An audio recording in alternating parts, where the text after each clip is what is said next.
Halloween na dito sa Orani, ang ganda ng decorations nila.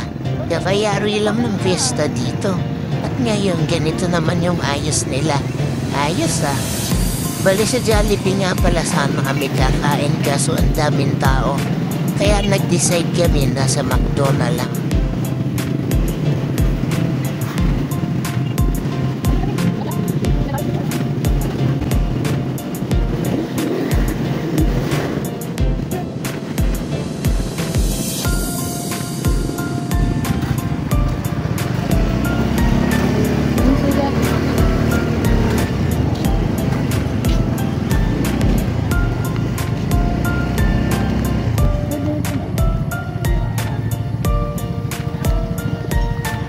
Dito na kami sa McDo. Nauna sila dati kaso hindi sila pumapasok.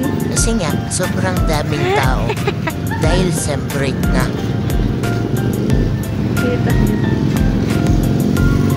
Dahil maraming tao, nag-decide si Daddy na sa kabila na lang kami kumain dahil doon daw ay mas mura at mayroon din daw na live band at pwede rin daw kaming kumanta sa videoke.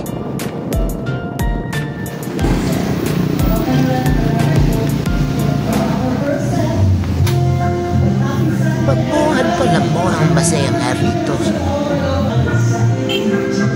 Wala pa gaanong tao dito nung pumunta kami kasi medyo maaga pa siguro nung punta namin.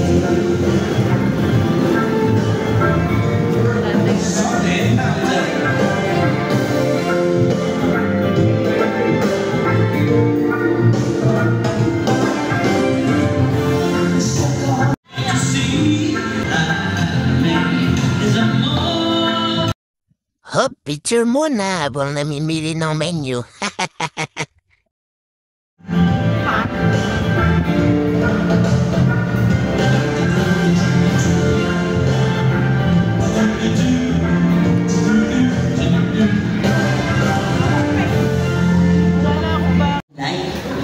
Bulit ako ng bulit dyan. Sign of times nga pala yung title nun.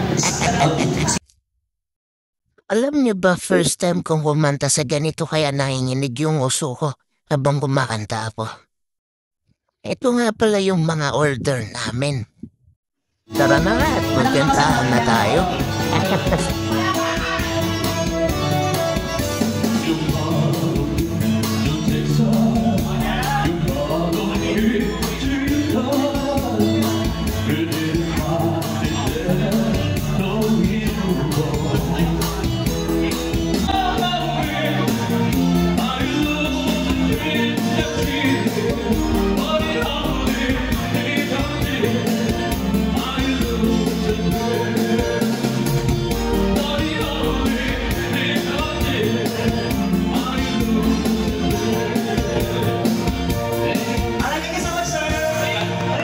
Kung sa'yo kumanta, Diyos ko. Alam nga ba, Daddy? Ang galing pala mag-tsaka ng sipin na. Sa musika. Alam mo ako. Ha? Alam mo nga yan. Kaya yung Japanese ko. Alam mo nga Japanese ako sa Sige. Ano sabi? Alam mo nga Japanese ako sa Japanese.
Cheers! At nakita rin nga pala ni April yung kapitbahay niya dito na si Ate Joy at kumakanta rin siya dito. Hanggang dito lang po ang vlog. Maraming salamat sa panonood.